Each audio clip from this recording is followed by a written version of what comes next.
The loss of identity in motherhood is tremendous. This is Tenny, day 1. It is scary and disconcerting, and you realize fairly quickly that the amount of effort that it takes, even if you have help, even if you have advantages and all of that, is, is huge, and you're healing and you're growing, and it feels impossible sometimes. Let's just start. Just give me a quick overview with. So I have 2 kids. My daughter is 21 and my son is 15. I love being a single mom. It is one of my great honors. I have the family support, I have the education, I have the smarts, I have the advantages of being able to do that on my own, and I love it. Okay, can't wait to talk more about this because I had no idea you were a single mom. I didn't have to choose to have another man, or partner, I should say, for me, man, in my life, in order to make my life work. And it's a great privilege that I think about often, so I could choose whether to have other positive people in my life and choose who those people are very specifically, rather than feeling like I had to, because, I'm overwhelmed and overworked and don't have enough money and don't have enough opportunity and advantages, which are all things that women everywhere, and from a lot of different financial brackets and areas deal with. Being a single mom it's so hard. But being a mom is hard. And again, we could get philosophically into, the state of women, the state of relationships, the state, why women continue to be the caretakers to such a degree. And I, pretty much still do all of that stuff. And I do all of the other stuff. I sometimes get down on myself because, the house isn't clean. And then I realize, if anyone needs to go anywhere, I have to take them. There's not anybody else doing the opposite, helping with that. Do you feel like you have to be the mom of the house and the man of the house? Sure. Yeah. And in my own personal life.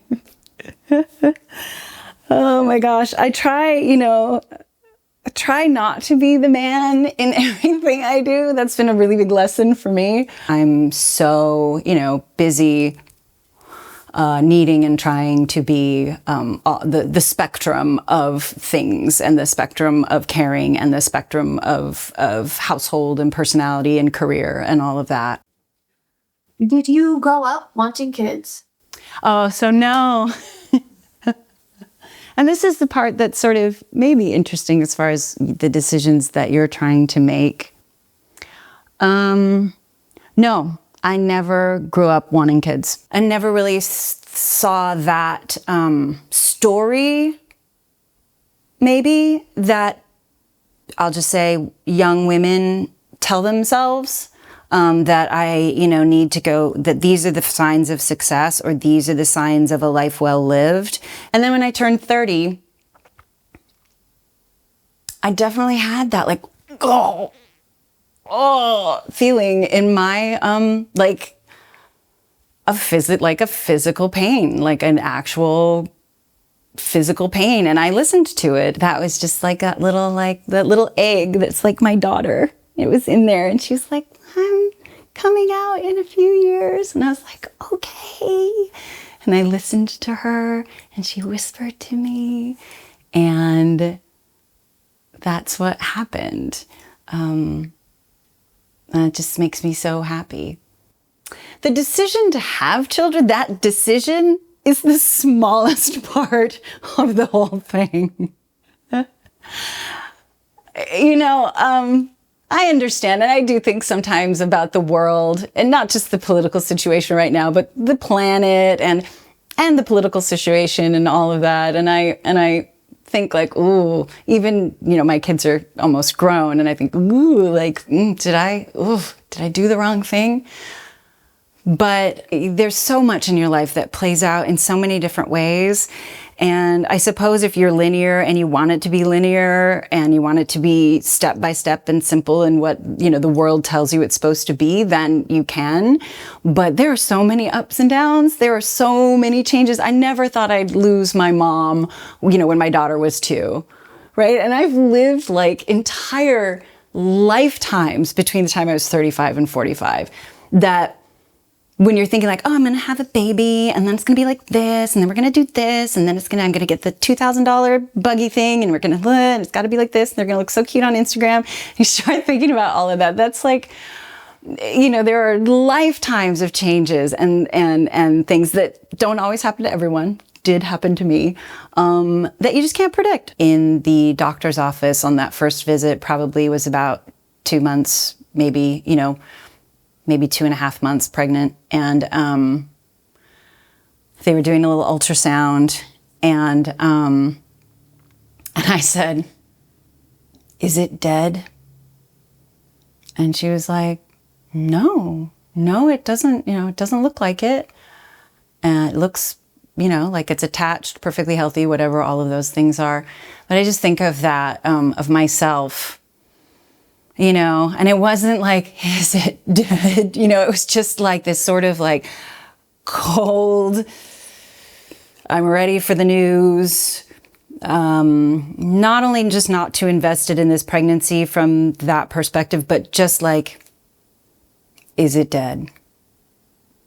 And the relief, obviously, and everything when it wasn't. But being 39, it's kind of a crapshoot anyway, I suppose. She came out, and I was like, "Oh, it's you! Oh, it's you! All this time, it's you!" Within a couple of minutes, I was like, "Oh, this is good. This is what I want." So again, I didn't really want kids. I wanted my kids. I think it's easy to go into parenthood being like, I have to let go of everything else that I care about because parenting. Oh, golly. Yeah. As a mom, in the beginning, it is really confusing and really difficult. What's confusing? Is it like the loss of identity? Yes. Oh, the 3 of them, like they're the priority. And then I would do this. And I'm not here. I'm like, I don't even know if you can get that on the camera. And it took me a lot to get myself from down here, realize that I'm not doing anybody any good all the way down here, and to slowly be comfortable with and okay with working myself way back up to the top of the list where I am the most useful to myself. And then therefore, if I'm the most useful to myself, I'm the most useful to everyone else. And that is really when joy in parenthood and joy in life really started washing over me. Yeah. Can we talk about the aspect of controlling? Oh, controlling. My kids have had really difficult periods, and I've had amazing circumstances in which I've been able to say,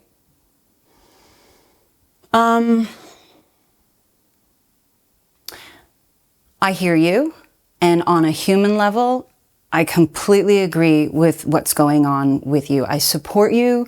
I want that for you. I can see why you're going in that direction, and I really understand. And then I get to say, so I need to parent you through this moment. And so that's my core values and my core beliefs are yes, absolutely. And then I need to look at this from a parenting perspective and be able to, help make decisions and help guide from that perspective as well. So it might feel like this is not as clear, this human part of it, but it is, and I'm always keeping it in mind, and I'm going to try and make the best decisions for us as I possibly can as a parent and as the provider and the adult and the, model in this situation. That's a lot. Sorry. There's so much. I got emotional at one point. And I never ever get emotional.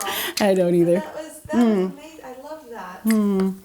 We can live in both those spaces where we are, disciplinarians, we have expectations, we are adults, we are mentors, we are guides, and we can be really, really, really great friends to our kids. We can be their best friends in a lot of ways, which doesn't deny them all of the great experiences they have with their own friends, all of the amazing things that they do with other people in the world, all the experiences that they have. And being a great parent is like being able to reflect on that and recognize that and work with them through those things. I love that. I was also a kid that my mom never said she was sorry, right? Like nobody ever said they were sorry, ever. My dad probably did a few times, but my mom never did. So admitting my mistakes is a big one. Really, really big one. But driving to school, even at work, just keep a lid on it. And eventually I get over that, in the 24 hours or so, I get over the need to tell everybody how to live their lives. and then I open myself up to like whatever it is that's really bothering you, Tenny, like come to the surface. And sometimes it does and sometimes it doesn't, but at least I haven't done like collateral damage. I have like this voice in my head that's like, don't say anything. Like nothing good is going to come from saying something. Yep. I'm just like, all of this I've said, all of the stories, all of the, I shepherd my kids and I'm a guide and we're best friends is all lovely and super true. And those are the guiding lights for me. The day-to-day is really, really rough. It's really hard. It's hard to not want to tell people what to do. Any people, but particularly your kids. It's hard. It's really hard. Okay, I always think, I was at a bar one time and this guy on a bachelor party told me this like quote that I always think about. He said, before your life with kids, you rate things from like a 0 to 10 scale. Mm-hmm. After that, your scale becomes -10 to 20. Thoughts? That's funny. Your lows can get a lot lower. And your highs can definitely get a lot higher. I have experienced at certain moments from infanthood to now, of course, my daughter being 21, so 21 years of parenting. White hot joy like you can't even imagine. For my daughter, she read back to me by memory an entire book, like a big book, like a picture book, but a big book. And just, she had memorized the whole thing from the amount of time that we'd been reading it. And just this white hot, searing joy that overcame me was so pure. And that would be a 20 or a 40 or 100, even on a scale of 1 to 10. Those moments, I'm sure that others are able to get those from other things, but that when it's your child, it's pretty incredible. And what about the lows? Would you say they are lower or they're just... Oh, they're like -100. They're so low because you just wrap up your own emotion in everything that's going on with your kids. Like, you can't help it. Like, and so if they're low, you're like, lower by 1,000,000 or whatever. The process of emotionally not living your emotional life by their emotional life is very difficult.